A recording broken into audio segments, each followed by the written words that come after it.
Hai, Assalamualaikum warahmatullahi wabarakatuh. Salam sejahtera. Saya Ahmad Syafiq bin Hamdan, nombor metrik 281064. Untuk video kali ini, saya akan terangkan tentang karakteristik diri saya. Untuk lebih lanjut, sila saksikan.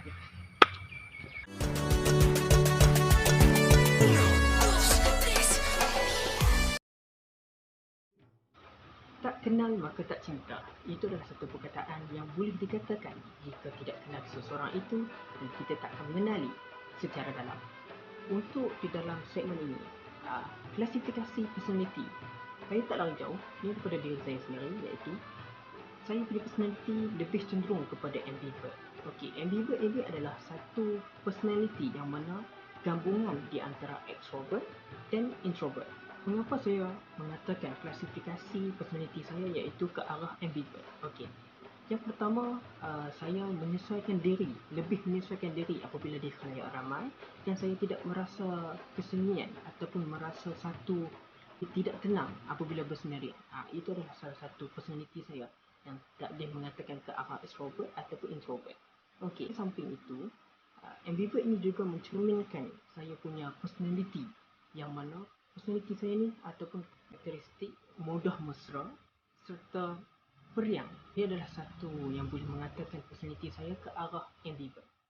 Tidak lupa juga pada rakan-rakan yang rapat dengan saya, dia mengatakan saya adalah seorang yang happy go lucky. Untuk karakteristik, untuk diri saya adalah seorang yang mudah mesra serta suka bersukan. Okey, dekat sini saya menyatakan kepada anda semua, terdapat dua faktor, yang mana faktor yang pertama iaitu faktor bakar. Yang sebelah kiri saya ini adalah faktor persekitaran. Okey, untuk faktor bakar, saya lebih cenderung mengatakan badan saya ini ke arah mesomorph. Okey, untuk Sheldon 1985 mengatakan mesomorph ini antara ciri-cirinya suka bersukan serta dalam ciri khas dia iaitu tegas. Tidak lain dan tidak bukan dan tidak lari jauh kepada personality saya yang suka bersukan serta tegas di dalam satu pekerjaan yang dicatatkan ataupun telah disetujui oleh rakan semua. Tambahan pula untuk faktor persekitaran. Okey, saya akan membawa dua poin yang besar dekat sini. Yang pertama iaitu pengaruh keluarga, yang kedua pengaruh rakan sebaya. Okey, untuk yang pertama iaitu pengaruh keluarga. Untuk karakteristik mudah mesra yang saya dapat adalah keluarga saya mudah mesra dengan orang lain juga. Misalnya, saya membawa contoh iaitu ayah saya, yang mana dia adalah salah seorang ahli NGO yang boleh menolong orang di kawasan daerah saya ni, iaitu daerah Langkawi, yang mana NGO dia bernama Skuad Harapan Langkawi. So dari situ saya dah mendapat faktor yang mempengaruhi sebagai mudah mesra dan suka menolong orang itu daripada pengaruh keluarga sendiri. Untuk seterusnya iaitu pengaruh rakan sebaya. Ini bukan pengaruh yang boleh membawa ke negatif, tapi kepada positif. Saya boleh mengatakan rakan-rakan saya, tapi saya tidak boleh mengatakan rakan, tapi saya mengatakan sahabat.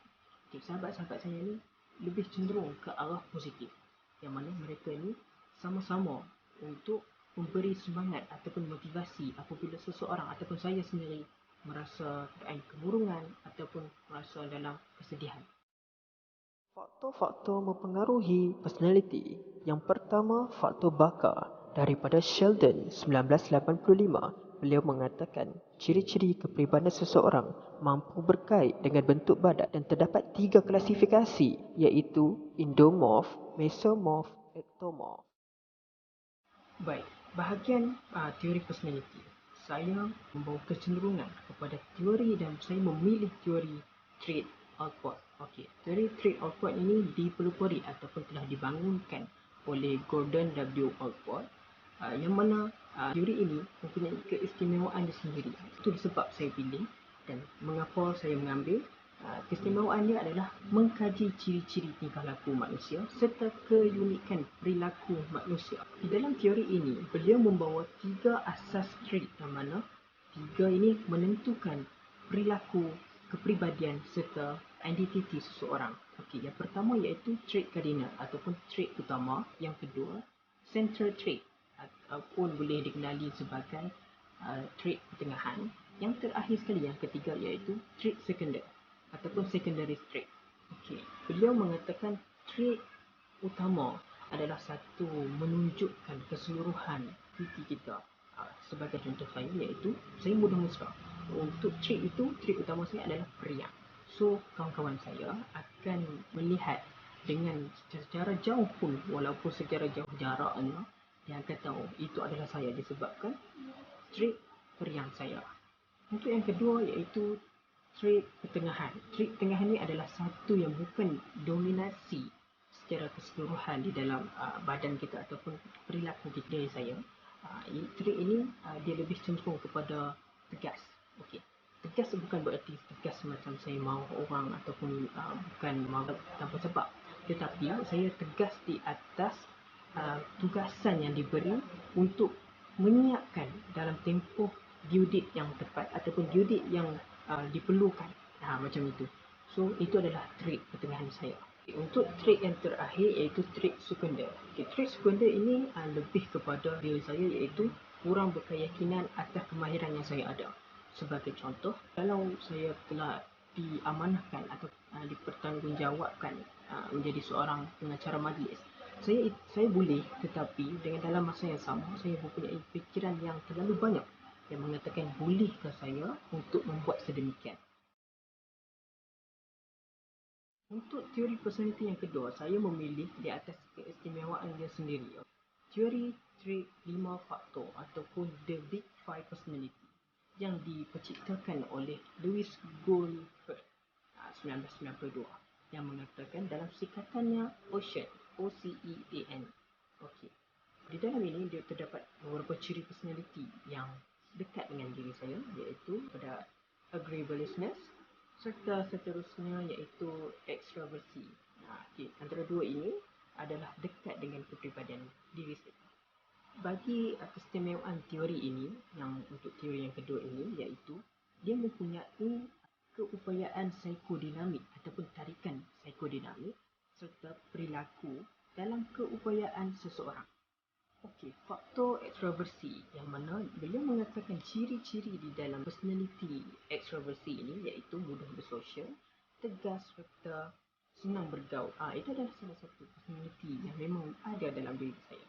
So, tak lain tak bukan saya memilih disebabkan keistimewaan dia serta saya memilih disebabkan cerminan kepribadian saya. Faktor personality yang kedua, agreeableness ataupun dalam bahasa Melayu dia mudah akur ataupun mudah turuti. Itu adalah satu faktor ataupun ciri personality saya yang kedua, yang mana saya walaupun saya tegas tapi saya mempunyai kata kesepakatan ataupun kesefahaman di dalam apa jua perbincangan ataupun apa jua dan dalam tugasan khususnya. Walaupun saya tegas tapi ada kata putus daripada saya sendiri untuk menolong jikalau seseorang ataupun ahli kumpulan saya mempunyai permasalahan yang bukan di dalam kelompok yang boleh dia berfikir untuk mencari jalan penyelesaian. Kesan dan kesimpulan. Okey, yang pertama iaitu kesan. Kesan ke arah negatif iaitu ada ke arah diri saya itu negatif lah. Yang mana walaupun karakteristik saya mudah mesra ataupun mudah disegani oleh orang ramai, tapi dalam masa yang sama ada suara sumpah yang mengatakan saya berbaik dengan orang itu hanya untuk kepentingan diri saya sendiri. Itu tidak sama sekali betul dan bukan fakta di atas diri saya. Disebabkan mudah mesra ini bukannya satu lakonan, tapi inilah sifat ataupun lumrah suka jadi yang sejak berada di orang kata apa dalam azali lagi. Macam itulah. Okey, untuk kesimpulan. Kesimpulan saya boleh menyeluruhkan tentang teori yang mana saya mengambil teori Allport serta teori The Big Five Personality. Okay, di dalam teori Allport yang mengatakan 3 ciri asas iaitu trait utama, trait pertengahan serta trait sekunder.